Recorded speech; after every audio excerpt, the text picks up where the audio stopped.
To speak on this very important central bank, the National Claims Information Database Bill before us, and then, of course it will provide for the implementation of Recommendation 11 from the report on the cost of motor insurance by the Cost of Insurance Working Group, which reported in January 2017. Disappointing, Minister, of course, that it's taken us so long that we're now coming towards the end of 2018, so almost 2 years.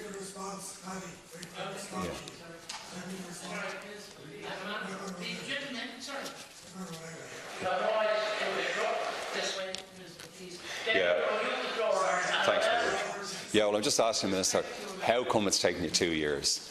Almost 2 years to get this legislation, bring this legislation forward, even in this very general sense, to establish the database, because the huge lack of transparency here is the key factor that we have felt down through the years, listening to the kind of criticism we've had rightly today, I think, of the insurance industry and how it impacts on homes, businesses, households, and obviously on drivers in particular.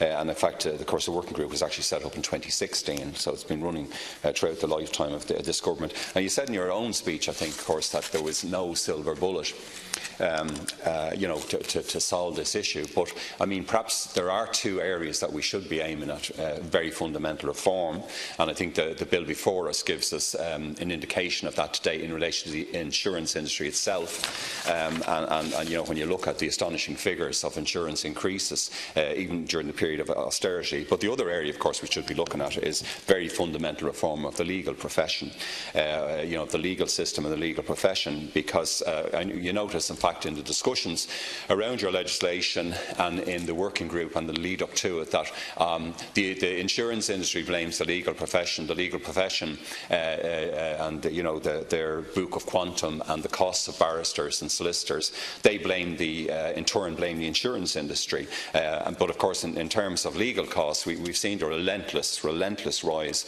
of personal injuries awards from the period, I think, 2009 up in the High Court and in the Circuit Court. So there's no question there's an issue there as well. It has to be said, and I just returned to it later on briefly, that one of the key failures of this government and the previous government in the last 10, I suppose you could say, wasted years since 2008 has been that we haven't made any serious effort, despite the Europeans. We did so many things the Europeans wanted us to do, our EU colleagues. We crucified mortgage holders, we have NAMA and so on and so forth, but we never touched the legal profession. And Mr Ross's bill or any other proposed bill at the moment are still not acting, I think, in a very fundamental way to give us a legal system which reflects the reality of people's lives and people's incomes and so on. We just don't have it. And the Law Society and King's Inns and so on, they can say what they like, those two famous guilds who control the education and entry into the profession,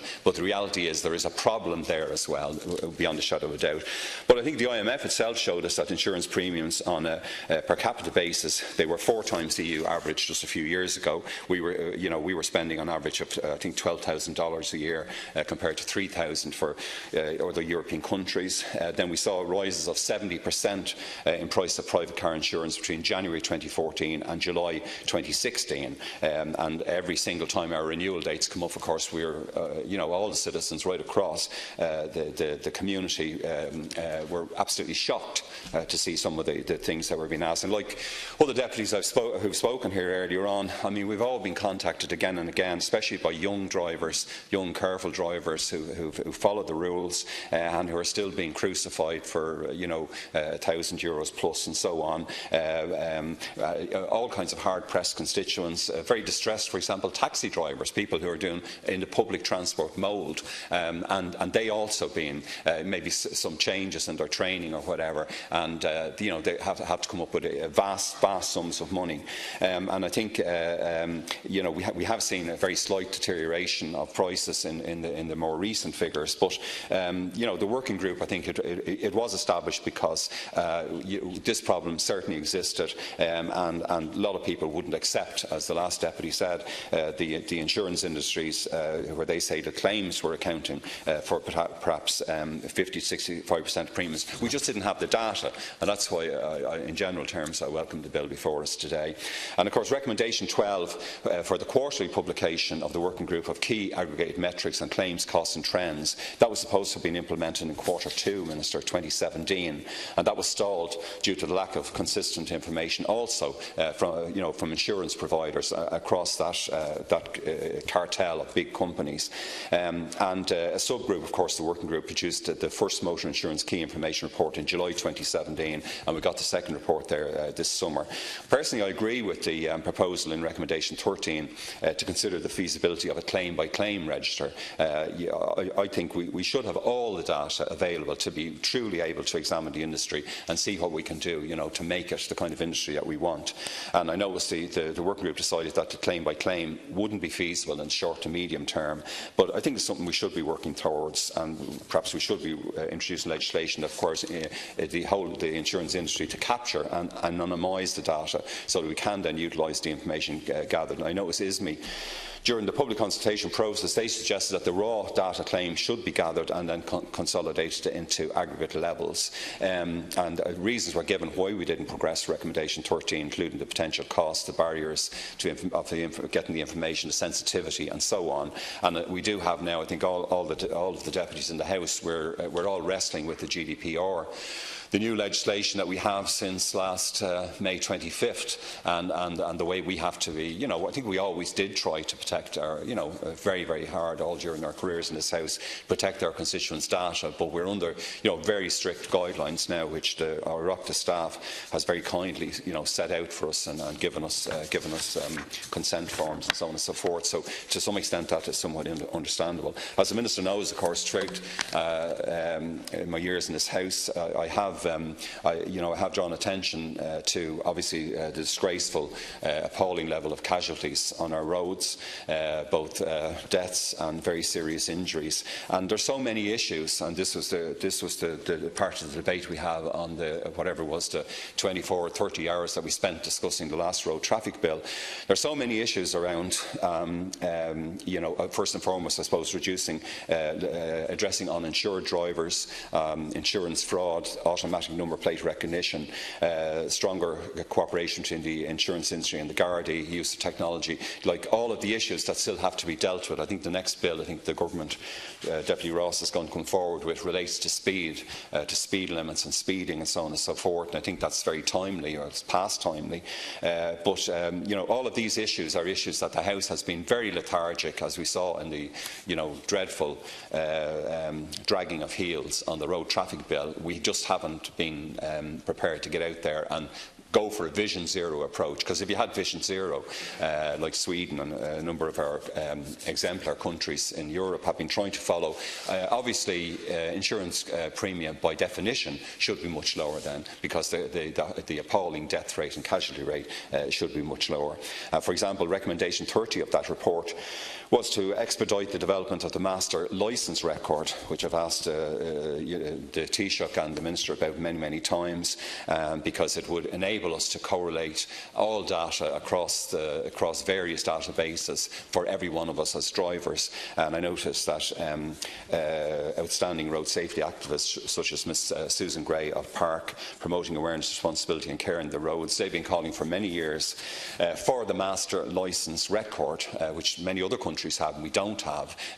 Easy access to see somebody who's broken a traffic law or parking or whatever, to see where they stand. And I hope actually our new Commissioner, Mr Harris, we've noted over the last maybe decade or so in road safety issues that the PSNI, since it's been formed, and the system, the legislative application of some of the legislation from Stormont and indeed from Westminster, that it does seem to have a more cutting-edge approach than we have had. So I would hope that our new Commissioner, our new Garda Commissioner, would make that a clear priority, and to see very fundamental reduction of deaths on our roads, as well as, of course, declining premium for insurance. As I said, we've also been calling for the rollout of the handheld roadside devices to allow every Garda access all necessary driving information during road checks, which again our Northern Ireland policing colleagues have that information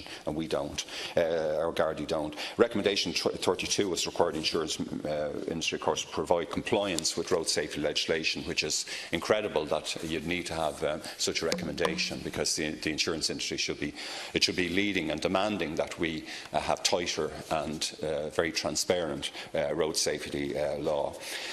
So I note that the bill, of course, amends Schedule 2 of the 1942 Act of the Central Bank Act and Section 22 of the 2013 Act, and so it's hoped, obviously, we'll have the database, and you might come back to that, Minister. Will it be operational in 2019? Will we actually see it? Because obviously we clearly need it. I noticed a subgroup that was set up following the working group's report included representatives from the Society of Actuaries, the CSO, the Personal Injury Assessment Board, Central Bank State Claims Agency. It was chaired by your department. The 6 groups, of course, that sent in submissions during the public consultation, they welcomed the genesis of the bill, but there was one issue that arose for some of the, Minister, which I might return to. Why are we putting this in the central bank? Was it not a strong case to put it in the Personal Injuries Assessment Board? That to have located all that data in that particular area. And Deputy Tobin is quite interesting the way he referred to the New Zealand system, which we've been familiar with for a number of years. That they led the way, I think, on personal injuries, on motor injuries, on trying to have a more transparent system.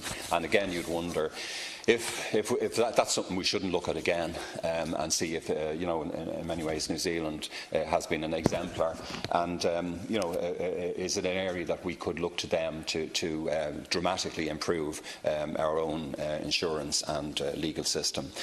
So I notice Section 3 is worded to allow the database to be extended to other forms of non-life insurance, which indeed is very welcome as well.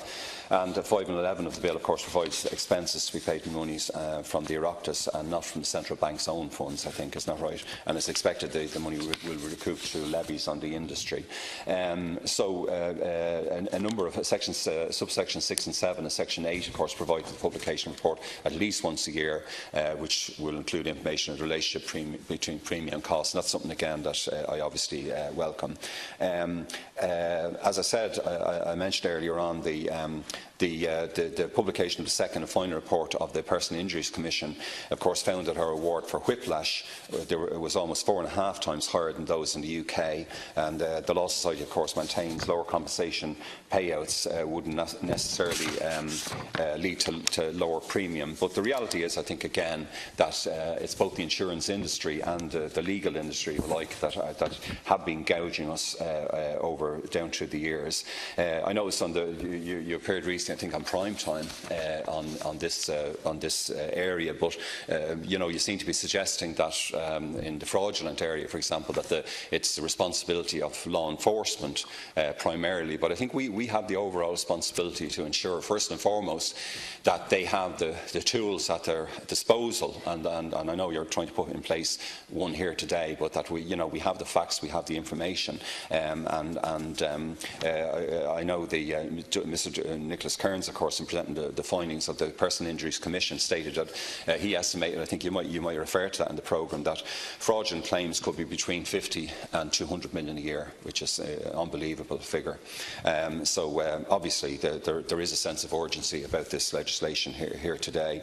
But as I said, the extraordinary role of the legal profession in setting its own fees and also the paramount influence it has on the Book of Quantum, which you also refer to, I think, in that programme, it does show, I think, that they escaped the rigours that every single profession in this country, every single trade and work,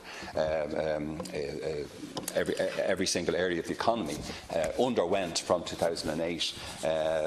That's the one profession that wasn't addressed, in particular, The Book of Quantum, that system, I think, it seems to me to be a badly outdated system. Remember when I was first in this House, Ken Corla, it was one of the issues around these issues of legal cost, legal fees, the basis of awards and how they were awarded. That were some of the issues that I remember asking the Controller and Auditor General to look into. But quite clearly, we haven't looked at the kind of reforms that are necessary in that area, and we need to deal with that as well as addressing issues of transparency in the insurance industry itself. As I said, I mean the Book of Quantum seems to oversee a system where already inflated awards, will go on and ultimately be paid for by the whole community and by ourselves through taxation. So I think that's a key element of what you should have been doing in the last 8 years when the people in the coming months or next year have to give a verdict. I think it's how you manage the legal profession will be something I think that will be taken into consideration as well. So I hope that we will be taking action in that area also in the future, as well as hoping to drive the insurance industry into becoming fully transparent and being able to give us the kind of a reasonable service I think that we need. But with those caveats, I broadly welcome the bill. Thanks, Ken. Thank you, Deputy Broughan. Deputy Corran.